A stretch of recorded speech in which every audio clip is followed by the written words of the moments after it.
meses tuve la misma pesadilla. Soñaba carne abierta por la metralla. Cuerpos desnudos y rotos. Apenas podía distinguir la piel entre la mugre y los coágulos. Agujeros en la tierra, sangre, escombros y fuego. Yo simplemente estaba ahí, mirando inmóvil. Al final del sueño descubría que tenía los pies enterrados en barro. Entonces miraba para arriba y de repente llovía. Cuando la lluvia me daba en la cara, me despertaba.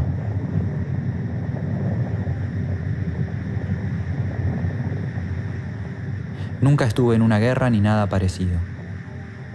No tenía idea de dónde podían surgir esas imágenes, y necesité buscarles un sentido.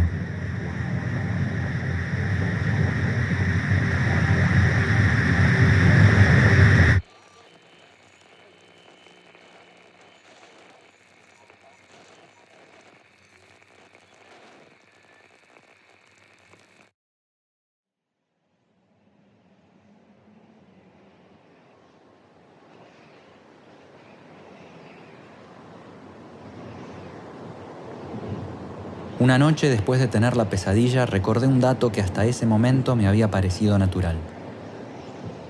Todos mis abuelos estuvieron en la guerra.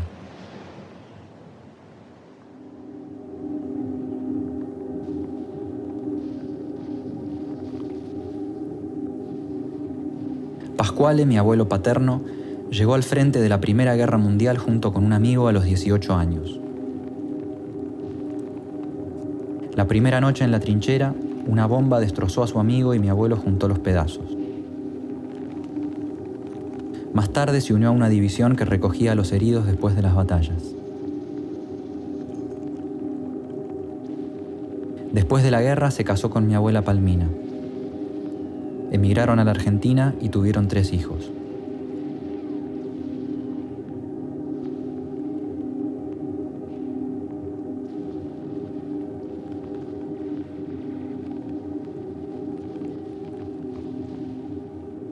Mis abuelos maternos tuvieron a su primer hija a principios de la Segunda Guerra Mundial. Mi abuelo Ludovico era oficial de caballería, pero cuando los nazis invadieron el norte de Italia se unió a la resistencia junto con mi abuela Elena.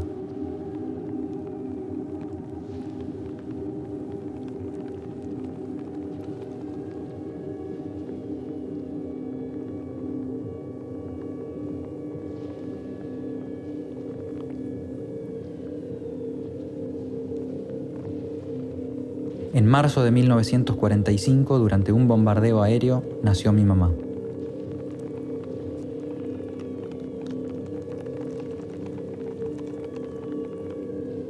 Ese día su casa fue destruida exactamente por la mitad.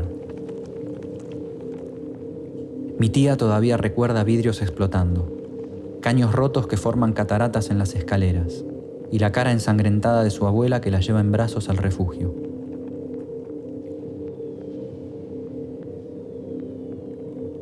Dos años después de la guerra, mi familia materna llegó a la Argentina. En 1978 nací yo.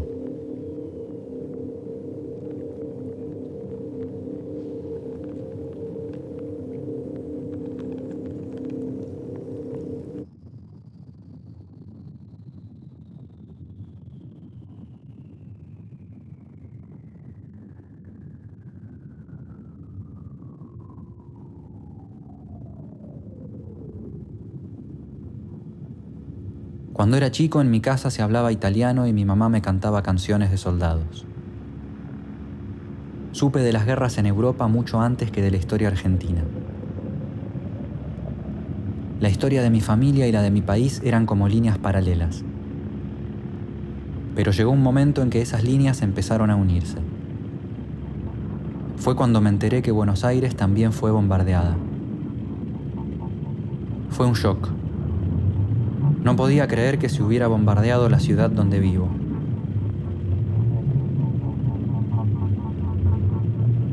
El bombardeo a Buenos Aires fue el 16 de junio de 1955. Desde que lo supe se convirtió en mi bombardeo. Y por mucho tiempo me obsesioné con conocer todos los detalles del hecho.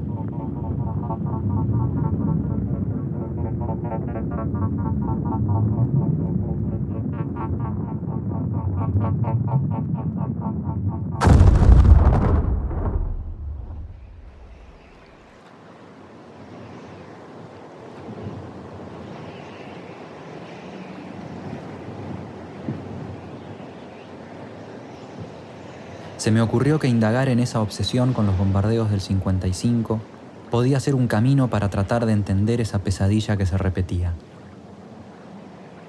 Filmar y editar como una forma análoga de pensar.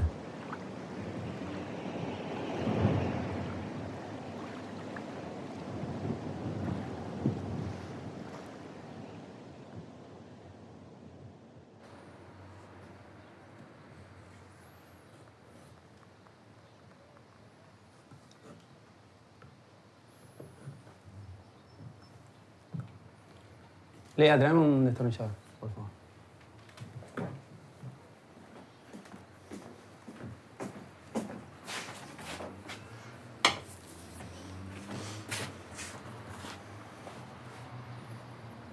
Ahí va.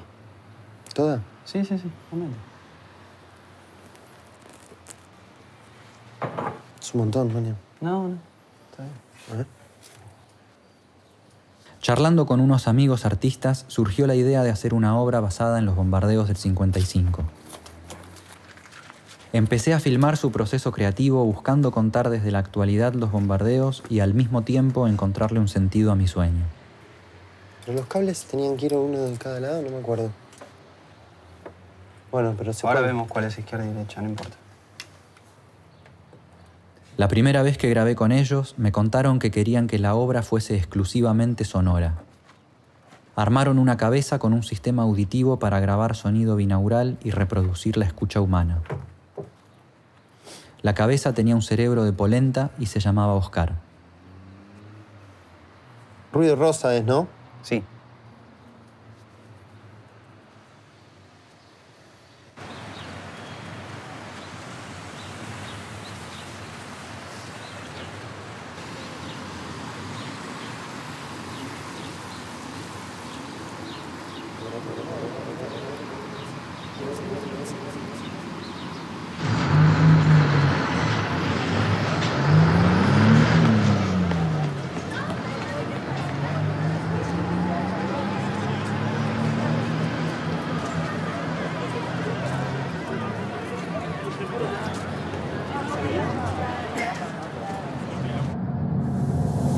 La idea, aparte de tomar el 55 como un quiebre en la historia argentina, pero no solamente quedarse alrededor del 55, del bombardeo, sino hacer un recorrido hacia el presente que tenga varios ejes. Uno de ellos es como la violencia, las luchas. Pero para poder rastrear informaciones que están presentes y que nos construyen aparte, porque construyen la realidad ahora. La tesis sería un poco el 55 todavía existe, que eso que pasó en el Pero 55 todavía hay ecos de eso. recodiciado, reelaborado. Las fuerzas que propiciaron el 55 están todavía existiendo. Están actuando todavía. Están actuando de otra manera.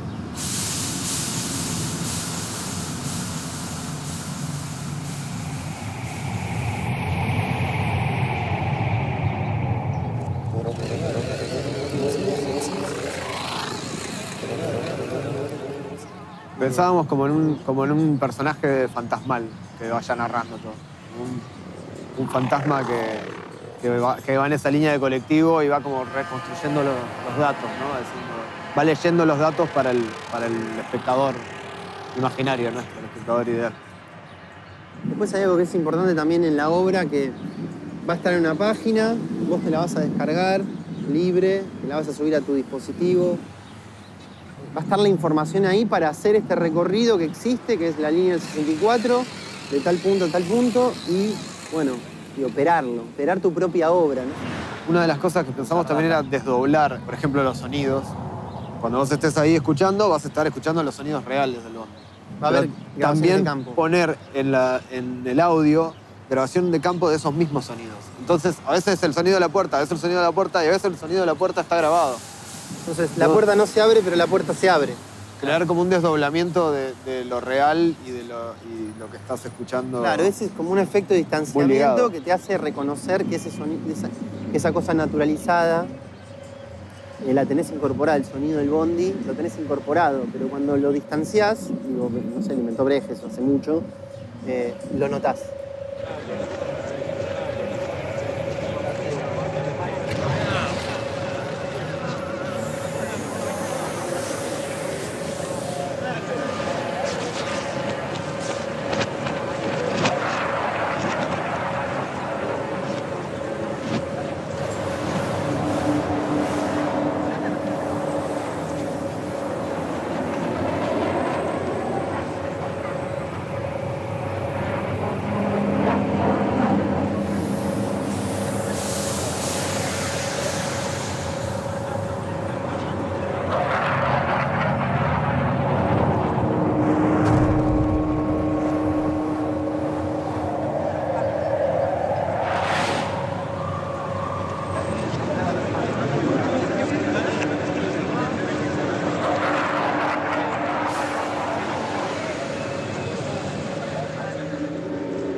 Al poco tiempo de filmar con los artistas, me di cuenta de que si quería encontrarle un sentido a mi sueño, además de seguirlos a ellos, tenía que emprender una búsqueda propia.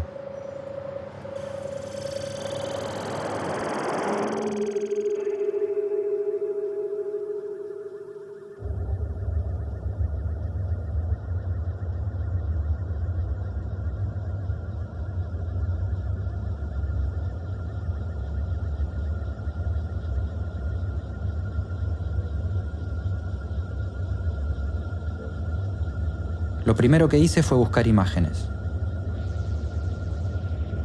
Encontré 3 latas de material bruto del día de los bombardeos y el día posterior.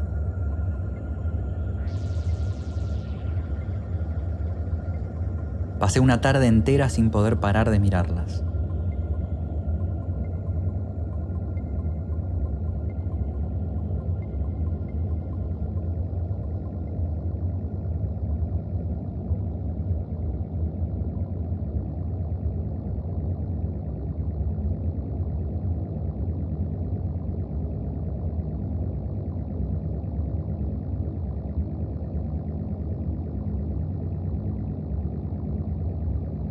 El 16 de junio hubo 3 bombardeos. El primero fue a las 12:40. 28 aviones de la propia Marina Argentina aparecieron de improviso desde el río y arrojaron toneladas de bombas sobre la Casa de Gobierno y la Plaza de Mayo. El objetivo supuesto era matar al presidente y tomar el poder.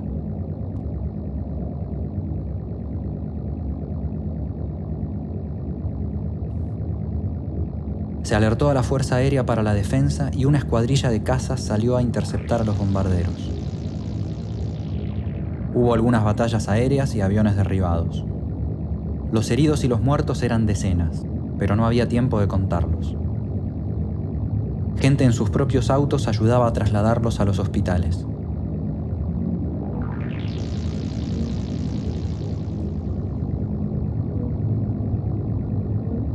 Pero no toda la Fuerza Aérea era leal. Cuando se ordenó despegar a una segunda escuadrilla de cazas, varios pilotos se rebelaron, tomaron la base y se plegaron al ataque. A las 15:30 fue el segundo bombardeo. A los aviones de la Marina se sumaron los cazas de la Fuerza Aérea, que pasaban en vuelo rasante barriendo las calles con sus cañones de 20 milímetros. Además, podían abrir en vuelo sus tanques de combustible y arrojar el contenido encendido sobre el objetivo.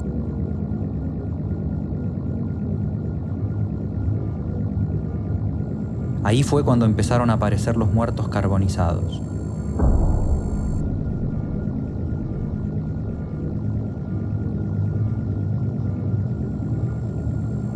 El ejército montó baterías antiaéreas y combatió durante horas contra la infantería de Marina que pretendía ocupar la Casa de Gobierno. Grupos de civiles armados colaboraban con la Marina y multitudes llegaban a la plaza para defender al gobierno de Perón.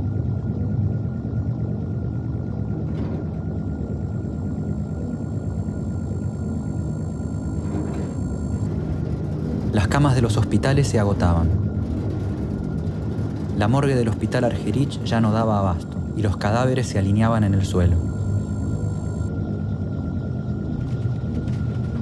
Detrás de la puerta de la morgue se empezaron a apilar los trozos de cuerpos que eran imposibles de identificar.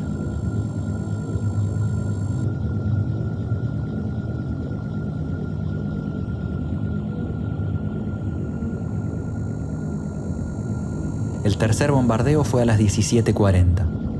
Después los pilotos cruzaron el Río de la Plata y huyeron a Uruguay.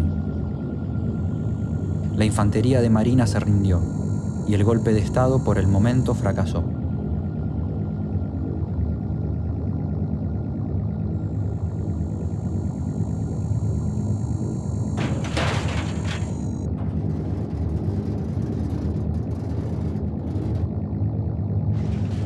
En total fueron 14 toneladas de bombas, 308 muertos reconocidos recién en 2010, 797 heridos y un número incierto de víctimas que no lograron identificarse a causa de mutilaciones y carbonización.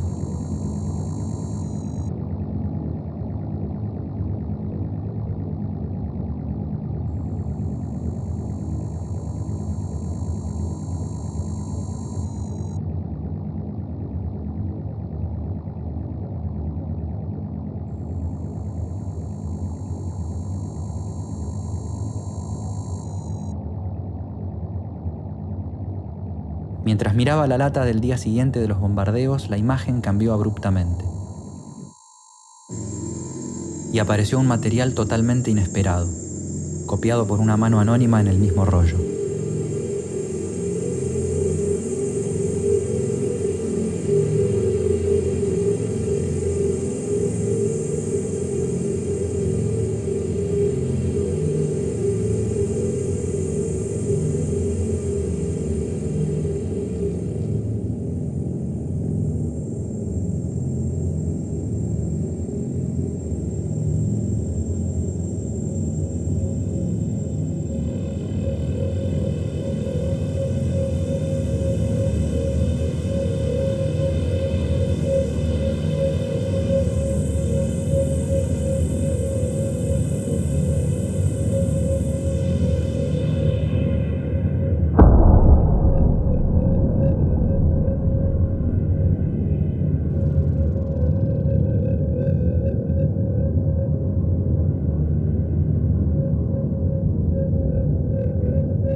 Mi hijo tenía apenas unos meses cuando tuve la pesadilla por primera vez.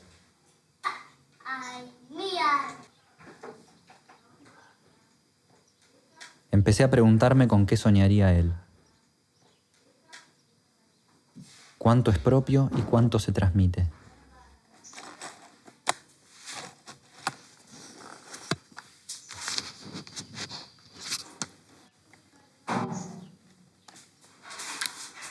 Me estás complicando el foco, churulo. Pues te estás moviendo muy rápido.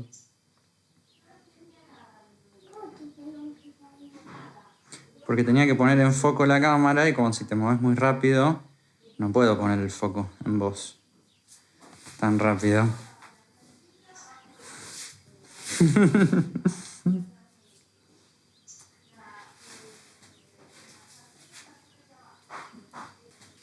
Me estás haciendo entrenar la mano, ¿eh?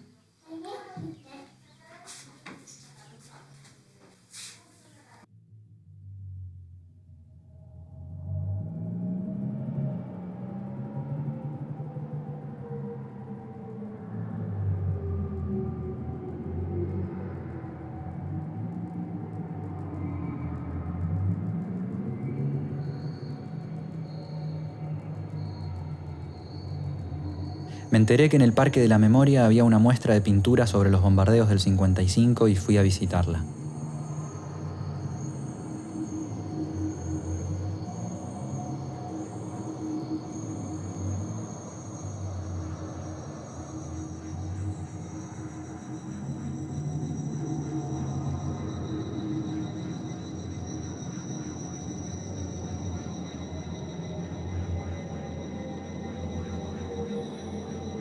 Al fondo de la sala principal había una muestra de 6 o 7 fotos del siglo XIX. Eran indios tomados prisioneros en la llamada conquista del desierto.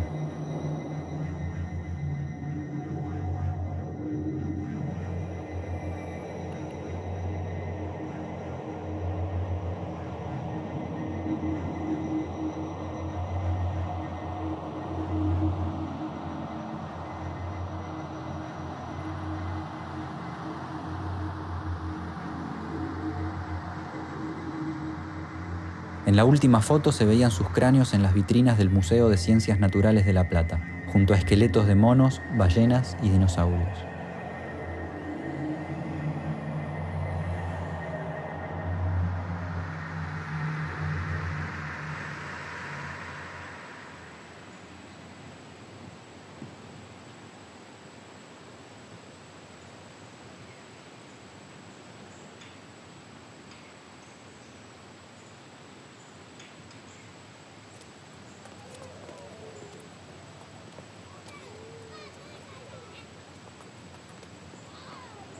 Después de ver la muestra, recorrí el parque. Se había inaugurado hacía años y no lo conocía. Seguí los muros con los nombres de los desaparecidos hasta llegar al río. Ahí vi la escultura en memoria de Pablo Míguez. Pablo era un chico de 14 años. Lo secuestraron los militares en el 76 junto con su familia y nunca más apareció.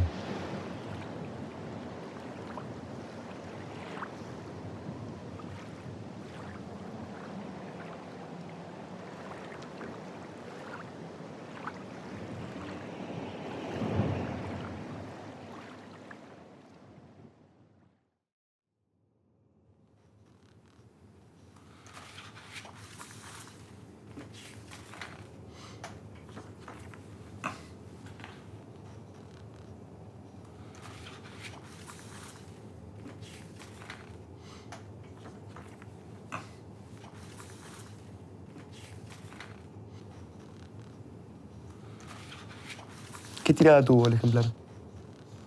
6.000. ¿6.000? 6.000, no, menos fueron. No, Ya, grandes. no, fueron 3.000. 3.000. 3.000. ¿No van a reeditar ahora, me dijiste? No, ¿No? no.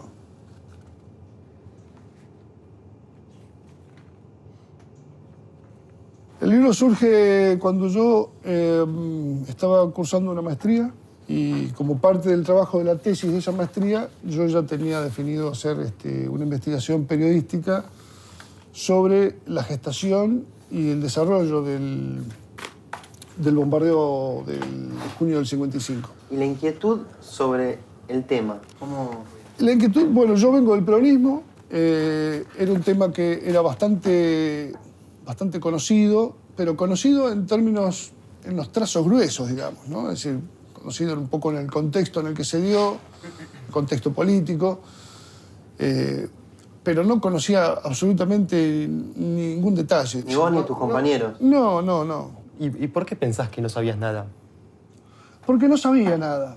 Digo, la pregunta dirigida es ¿por qué vos no sabías nada? ¿Por qué, digo, es un hecho que queda como casi oculto, ¿no? En la historia argentina, un hecho de tal envergadura. No queda oculto en términos de los que de alguna forma están vinculados a la actividad política. Es decir, los que tienen alguna cercanía con la militancia o los que son militantes, digamos, eso es un dato fuerte, digamos. El junio del 55 es un punto bisagra y todos los peronistas sabemos qué pasó en junio del 55, ¿no?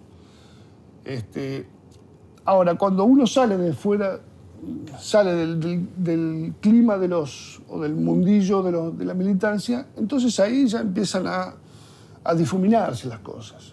Hasta llega un punto en que para una persona, digamos, promedio argentina, recién ahora están teniendo, porque hay un gran esfuerzo de difusión pública que ha hecho que el bombardeo se convierta ahora en un dato de la realidad para mucha más gente de la que hace 8 años era. El bombardeo hace 8 años, para mucha gente era un dato, digamos, que apenas se conocía por el título de la noticia. Y eso, ese eco sobre la sociedad en general, digamos, ¿qué registros se tenían sobre ese bombardeo? O sea, ¿sabían quién habían sido, contra quién? Ese registro social que vos encontrabas fuera de la militancia, ¿qué se sabía sobre el 55? Bueno, es una pregunta embromada. Para la gente, digamos, que no tiene vinculación o cercanías con el peronismo, es un punto ahogado.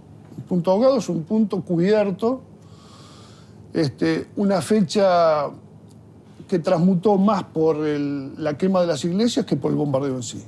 Es decir, para la tradición no peronista y mucho más para el antiperonista, el 16 de junio es el día de la quema de las iglesias. Y para la tradición peronista, o los de partidos populares, llamémosle, grupos nacionales, llamémosle como queramos, el 16 de junio es el día de una tragedia. Entonces, para unos y para otros la historia es distinta. Fíjate, ese es un hecho embromado para el inconsciente colectivo, que aún hoy los partidos que fueron soporte político de los bombardeos, en ningún momento dieron marcha atrás e hicieron un mea culpa, digamos. El bombardeo sigue siendo, digamos, un hecho trágico, y ahí. Pero nadie se ha hecho cargo, digamos, ni los partidos de izquierda, ni el Partido Radical, ni los partidos socialistas de aquella época y sus herederos actuales, han dicho, caramba, estuvimos muy mal en ser parte de todo esto. ¿Por qué se han hecho tan aberrantes? O sea, ¿por qué se bombardea 3 veces a una población civil? El objetivo declamado siempre fue el matar a Perón, ¿no? El matar a Perón. Pero fue mucho más que el intento de matar a Perón. El hecho fue decir, podemos llegar hasta esto. Es decir, somos capaces de llegar hasta este punto. Y si queremos podemos ir más lejos todavía. En ese sentido es una suerte de sanción colectiva.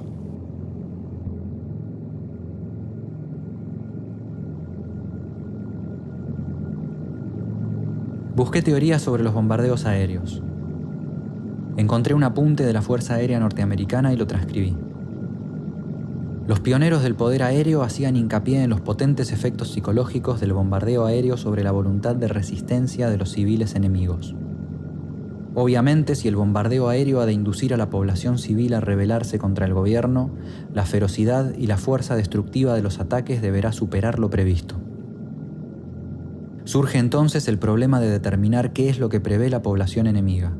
Por ejemplo, una catástrofe nuclear u otra alternativa menos drástica. Y luego determinar si es posible superar esas expectativas. La pregunta es, ¿cuánta destrucción hace falta para infundir el desaliento necesario?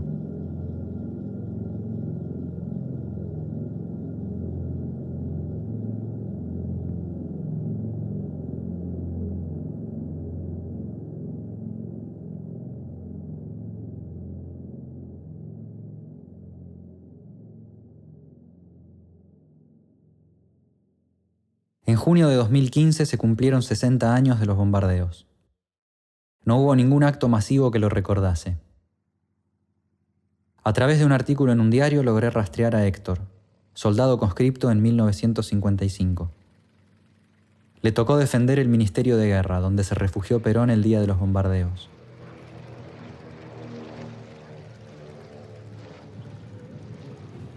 El 16 de junio era una mañana fría y media lluviosa y escuchamos aviones. Se escucharon aviones y se escucharon disparos.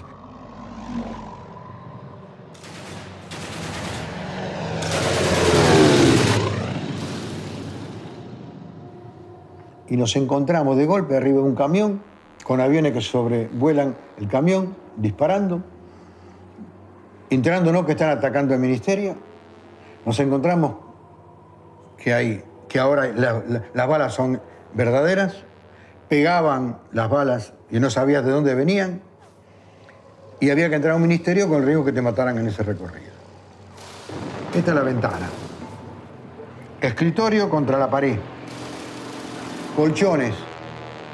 Y arriba de los colchones, 3, 4 colchones, clavado el trípode para evitar el movimiento al disparar.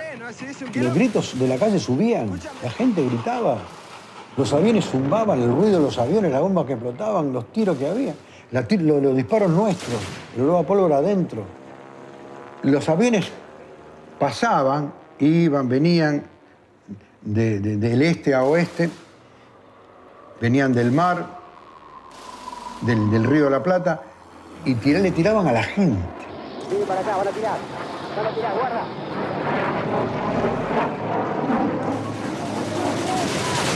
¡Córranse la puerta! Cuando escuchaban los aviones salían corriendo, no había dónde esconderse, porque en la Plaza Colón no había dónde meterse.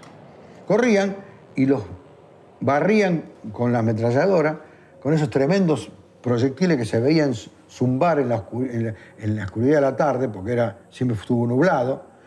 Caían como pieza de dominó.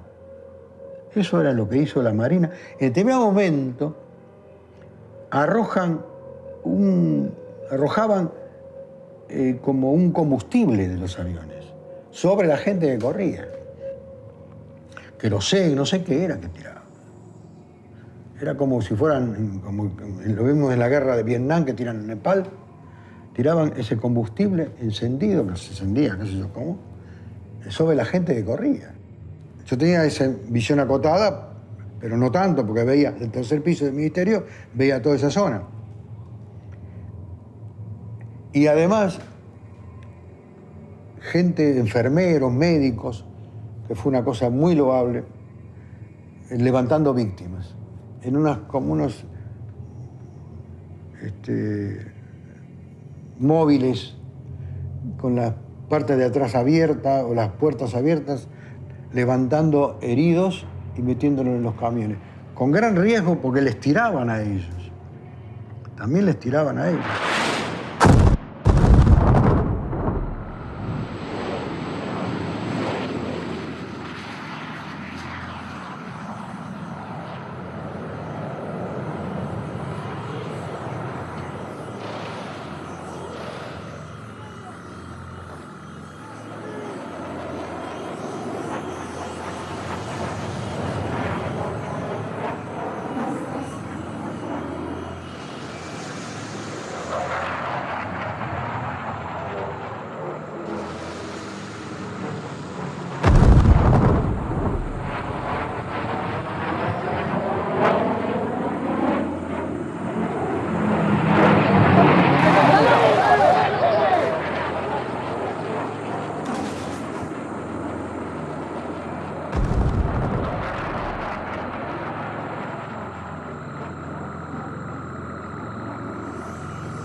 morning, Vietnam. This is the Gunbuster.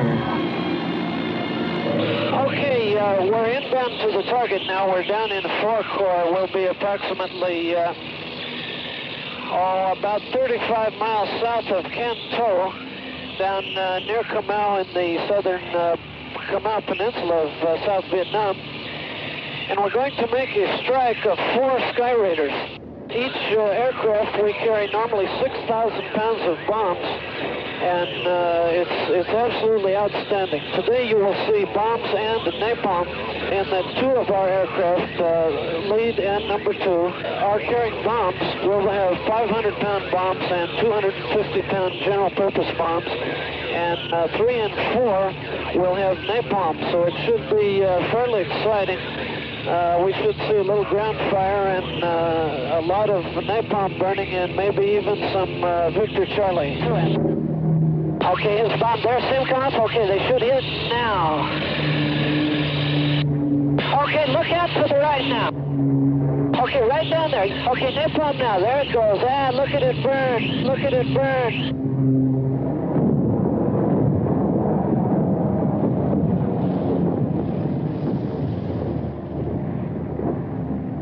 Okay.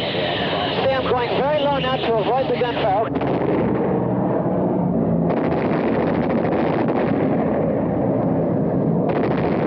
Okay, now I'll pull up just short of the tree line. Up we go. That was an outstanding target, all right? We bombed first of all, and we could see the people running everywhere. It was fantastic. It's very, very seldom that we see Victor Charlie run like that. When they do, we know we got him. If we can keep him on the runway, we know we're going to really hose him down. Okay, we bombed first of all, and then we beat up the area, and that's when they started to run. Okay, then the napalmers come across, and we strafed immediately in front of them, see, to keep their heads down. We were receiving heavy ground fire. You can see the tracer bullets coming up past us. Fantastic, and we really made them run. That's outstanding, because when they get out of their trenches in the open, we can really hit them, and that's what we like to do. That's what we're here for, and boy, it's outstanding to really catch them out in the open. We don't do that very often. Were you dead on target? Oh, absolutely. Did you think you got them? Oh, didn't we get them? Couldn't you see them run down there? Man, I know we got them. We could, I've got 4 20-millimeter cannons you can see out here, and we really hosed them down. By Joe, that's great fun. I really like to do that.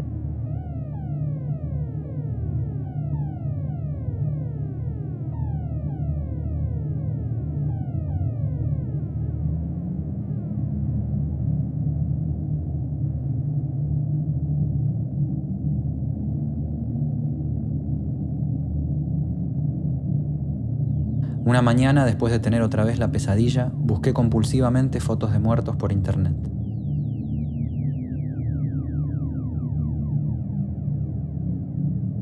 Las imágenes eran revulsivas, pero no podía dejar de mirarlas. Era una especie de fascinación. Me pregunté en qué podía parecerme yo al piloto de Vietnam.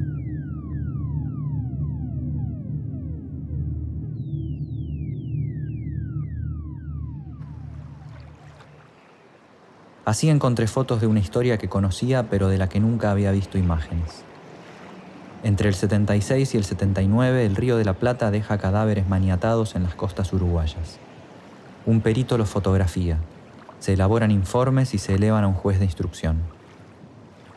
Cuando se comprende el origen de los cuerpos, arrojados vivos al agua por aviones navales argentinos, se los crema y se ocultan los documentos. Un marino uruguayo deserta y huye con las fotos y los informes. Con los años escribe, habla y publica. En 2011 se desclasifican los informes.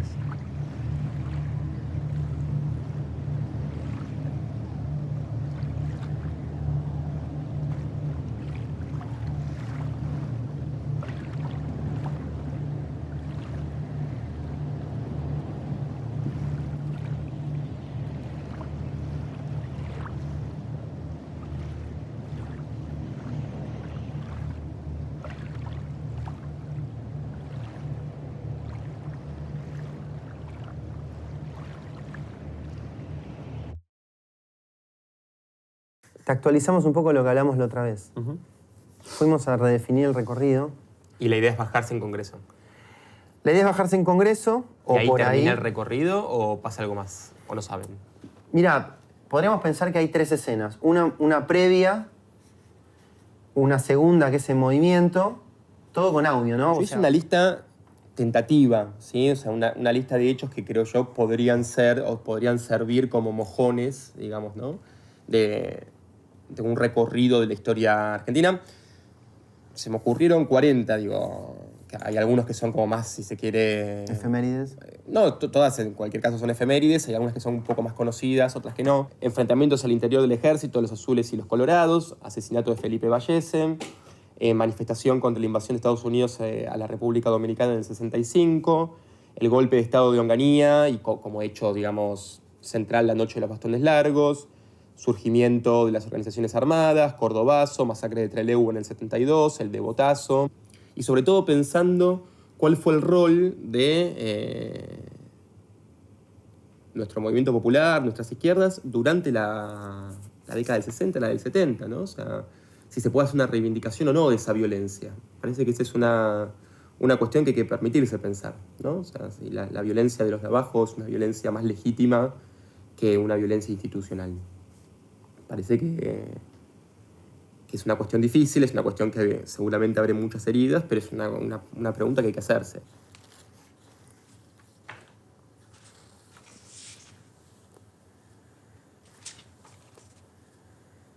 Una víctima caída a cuyo costado se incendian automotores en la esquina de Paseo Colón y Alcine. ¿Cuál es la víctima? Está como en el codo, así, apoyado. Esta es la pared del Ministerio de Economía, ¿no? Sí, creo que sí. Banco, dice, banco. Banco hipotecario, sí, es la pared del Ministerio.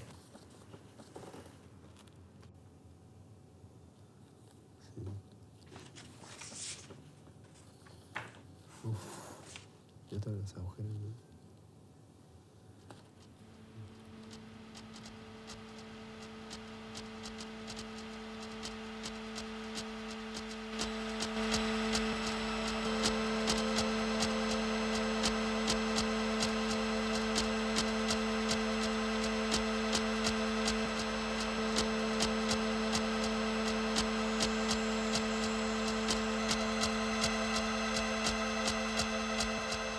En una biblioteca ajena encontré un libro titulado Los crímenes de guerra en Vietnam.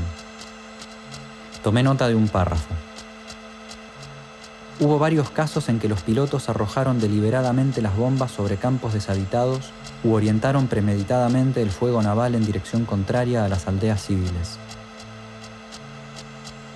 Los pilotos que procedieron así fueron procesados por cortes marciales o declarados insanos. Porque al fin y al cabo, es insano no participar en una operación demencial en la que intervienen todos los otros.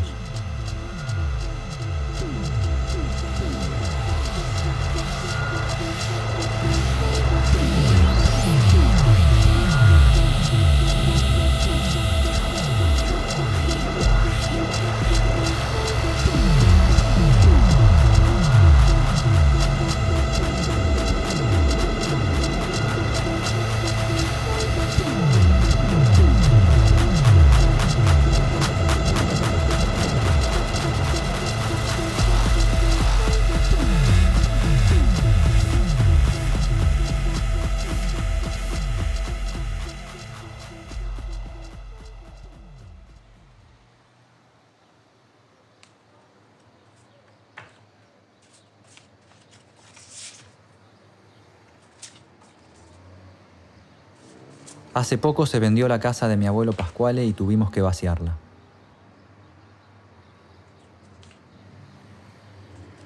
Encontré fotos de mi abuelo a punto de embarcar a Italia un día antes del golpe de Estado que empezó con los bombardeos de junio y que finalmente triunfó en septiembre.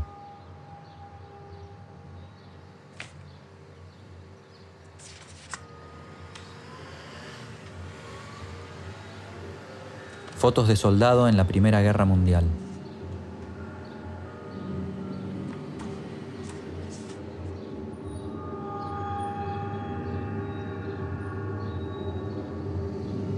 Una medalla por asistir a los heridos. ubi necessitas atsum. Donde haya necesidad, estoy. Pero lo que más me impactó fue un cuadro de mi papá de 1974.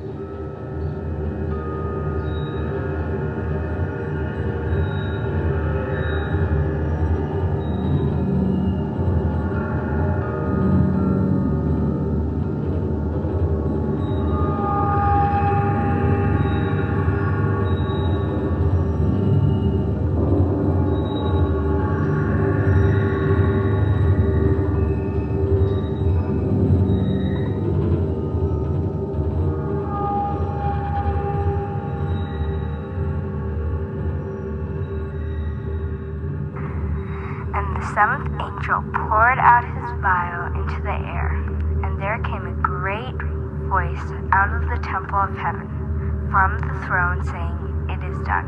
And there were voices and thunders and lightnings, and there was a great earthquake, an awesome roar from heaven, such as was not seen since men were upon the earth.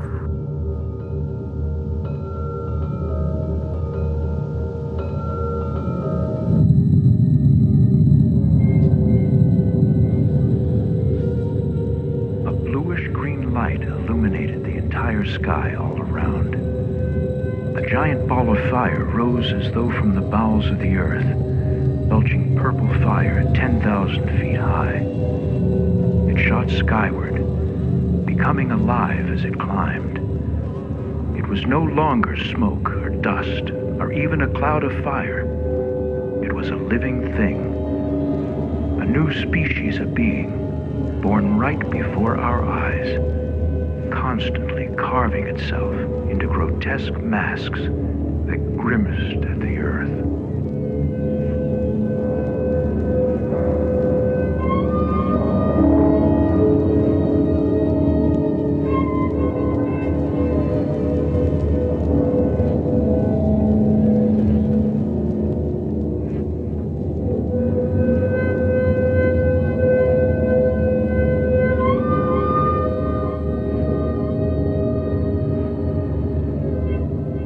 Mi infancia fue en los años 80. Veíamos películas de guerra y se hablaba del botón rojo, ese mítico dispositivo en poder de norteamericanos y rusos que podía desencadenar una guerra nuclear y destruir el mundo.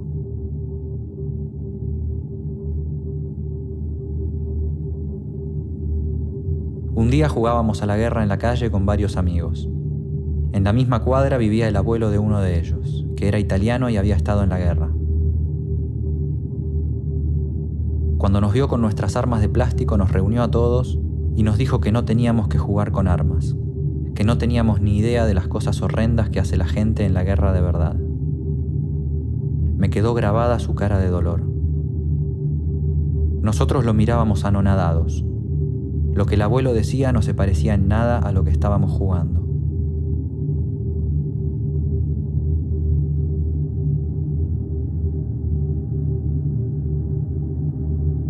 Cuando crecí, mis juguetes quedaron en casa de mis padres. Hoy mi hijo juega con mis Playmobil. Pero no le di los revólveres y los rifles de los muñequitos. No pude explicarle qué son y para qué se usan. Ya sé que lo vas a ver pronto, pero me duele pensarlo.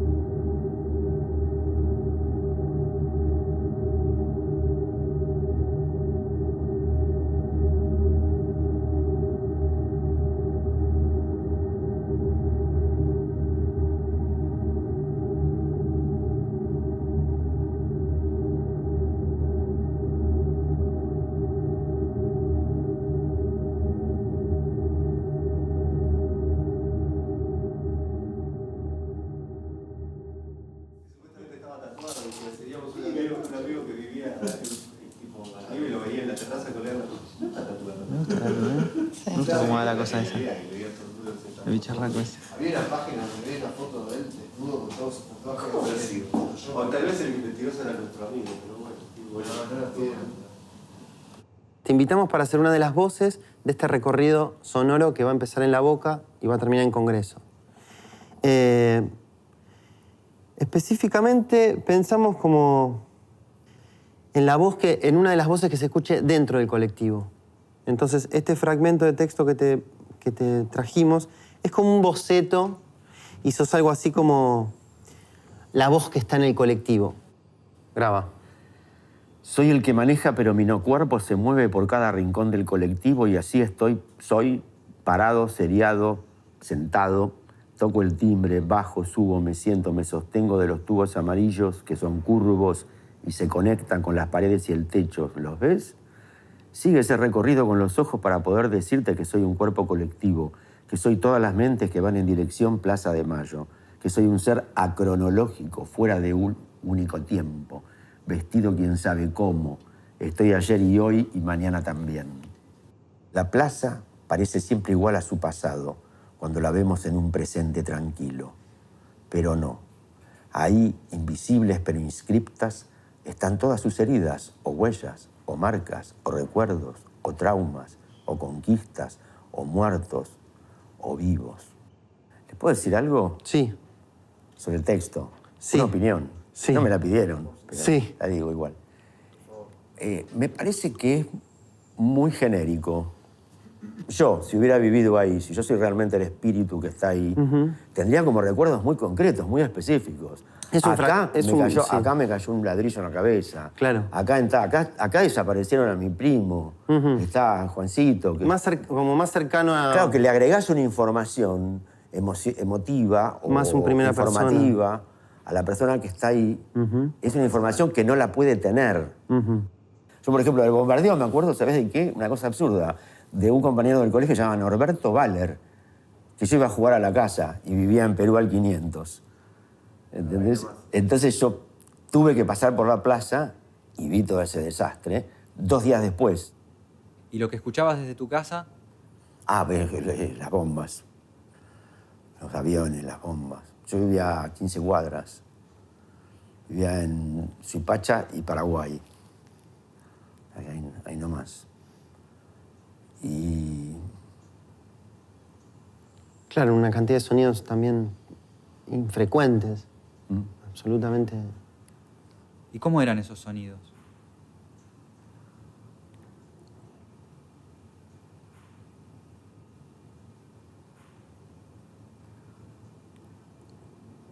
Eran como una información lejana. Es algo que está pasando, pero no te está pasando a vos. ¿No? Es como esa cosa de la guerra que... por ejemplo, ahora en Gaza, pues ¿cómo puede la gente vivir en ese lugar?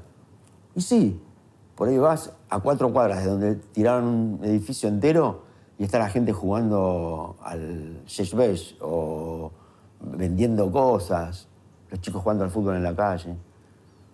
Lo mismo también cuando dicen, en la dictadura.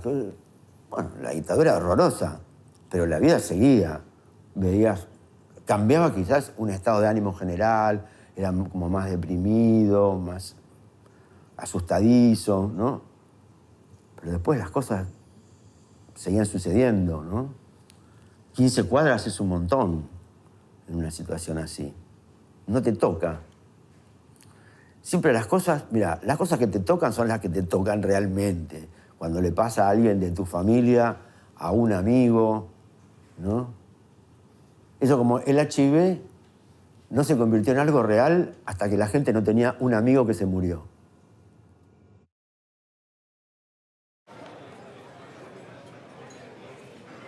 Una mañana me llamó Héctor para avisarme que iba a almorzar con sus compañeros del servicio militar. A ellos también les tocó defender el Ministerio de Guerra el día de los bombardeos. Desde entonces se juntan todos los años. Maestro.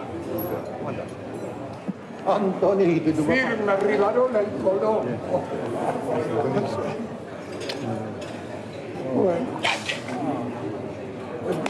Clase 34. Acá soy el que reúno a estos muchachitos desde hace 60 años. Muy bien.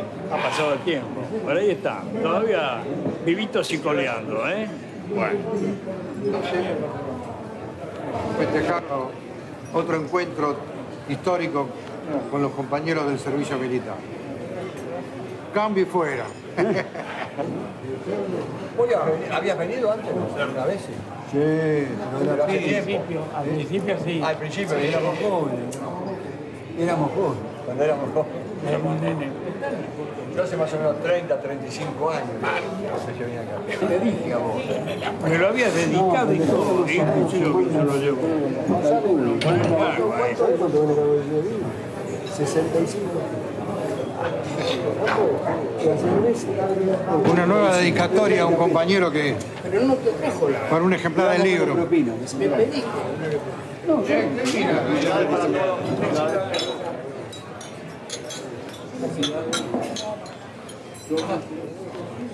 Mire la cámara, mire. Mira la cámara.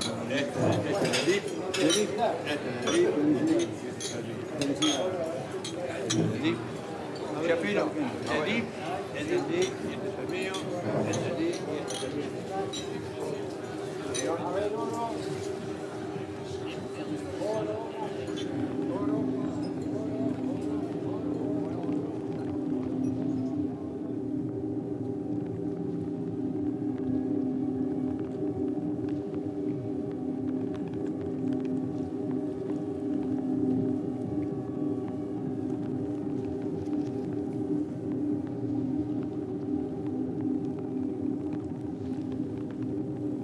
Películas de 1955.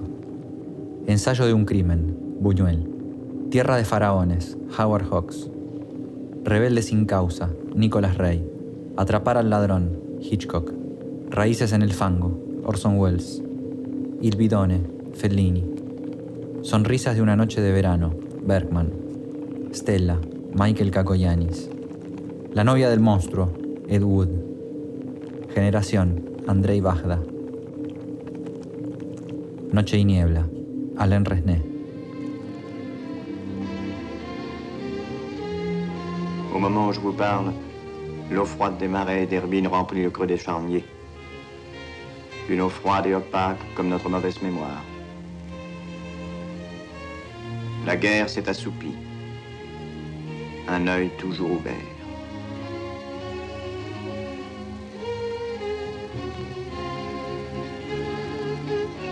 L'herbe fidèle est venue à nouveau sur les Appelplatz, autour des blocs.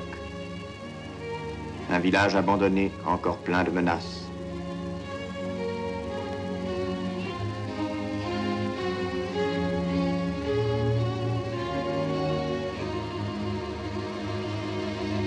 Le crématoire est hors d'usage. Les ruses nazies sont démodées. 9 millions de morts hantent ce paysage.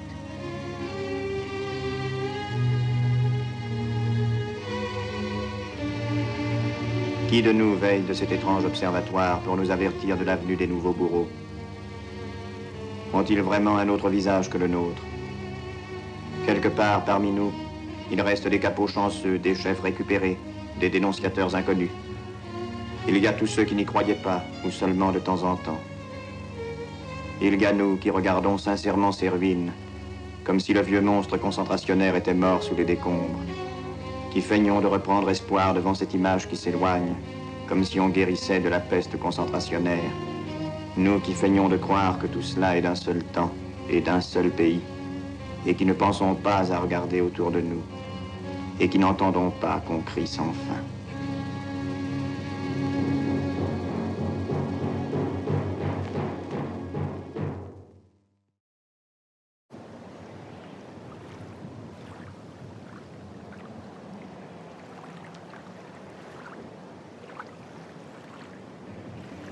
Cuando llegó el momento de empezar a editar esta película, me acordé de las fotos de los indios prisioneros que había visto en el Parque de la Memoria.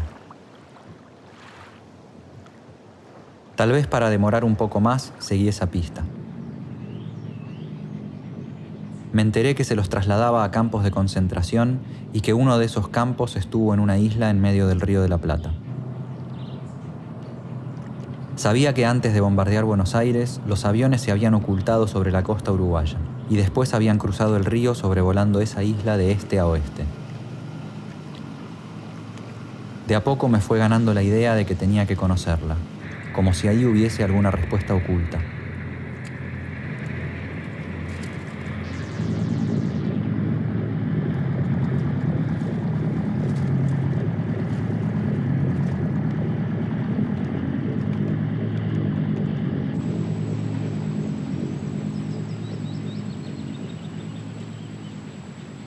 Llegué a la isla con mi amigo y fotógrafo Miguel Rivarola. Aquí fue el primer desembarco español en el Río de la Plata. Fue para enterrar a un muerto, el despensero Martín García, fallecido a bordo. Después los conquistadores cruzaron a la costa uruguaya para tomar posesión de las tierras. Y los charrúas mataron en minutos a todos los que desembarcaron, incluido el capitán Solís. Los que se quedaron en los barcos huyeron a España.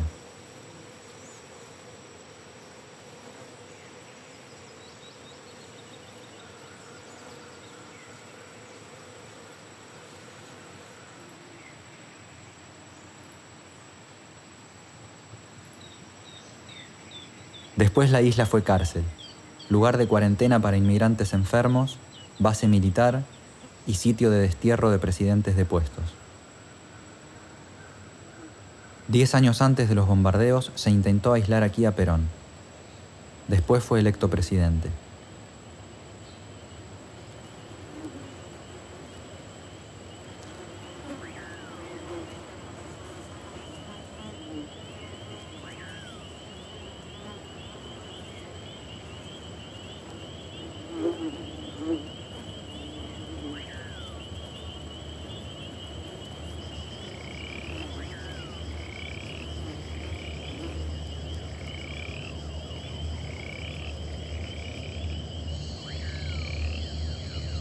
En la isla hay 4 cementerios y una zona intangible.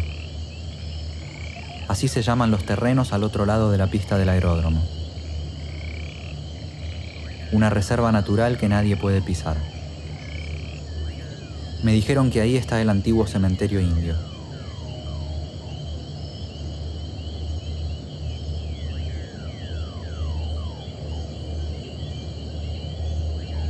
El sentido de mi sueño se me seguía escapando, y el nombre zona intangible resumía esa sensación mezcla de misterio y derrota.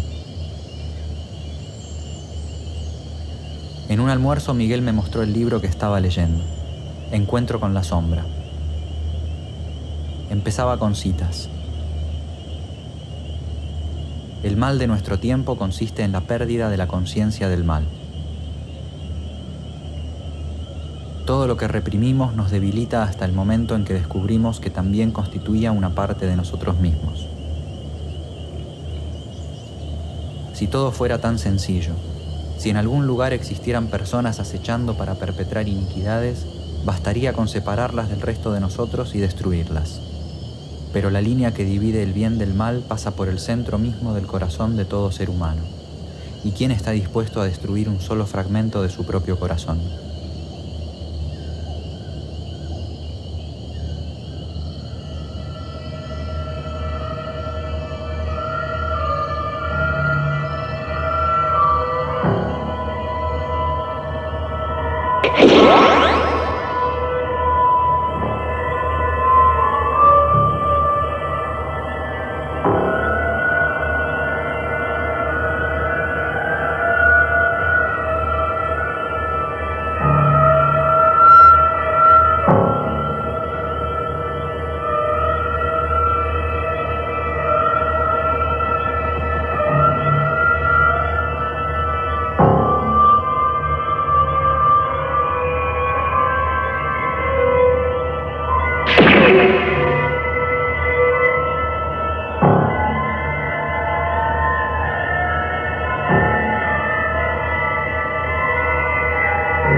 El 64 en los sueños es el llanto.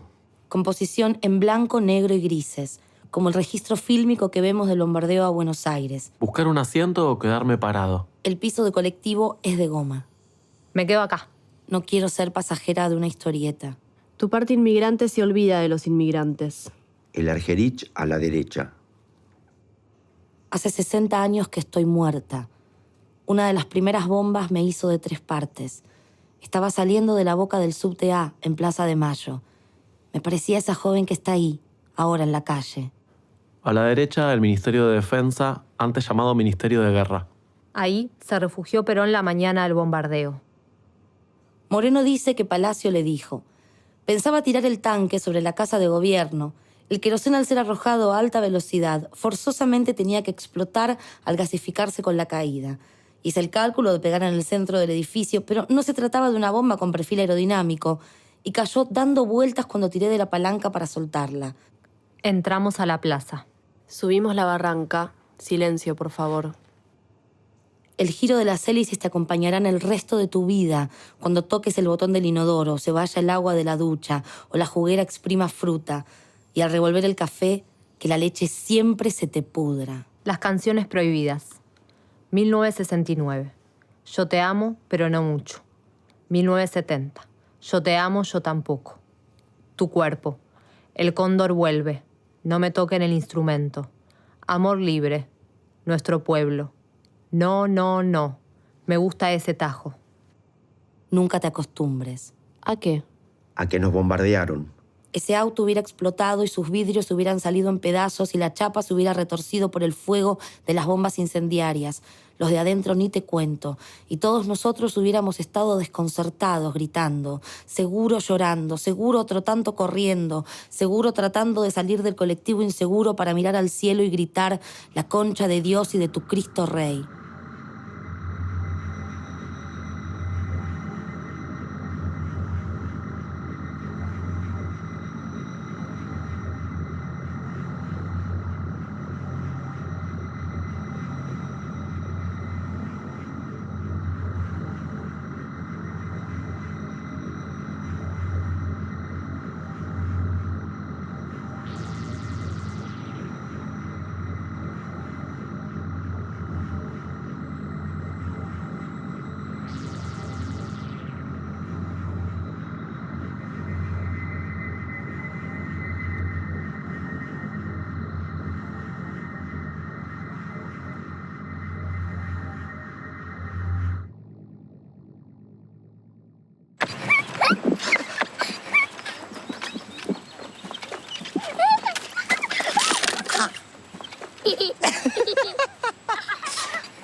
¿Cómo fue la maniobra? Papi, cómpralo.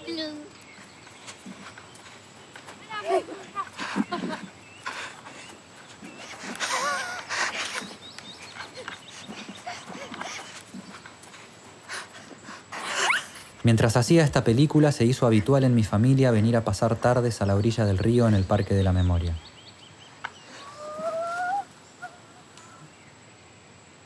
Cuando terminábamos el montaje, nació mi segundo hijo.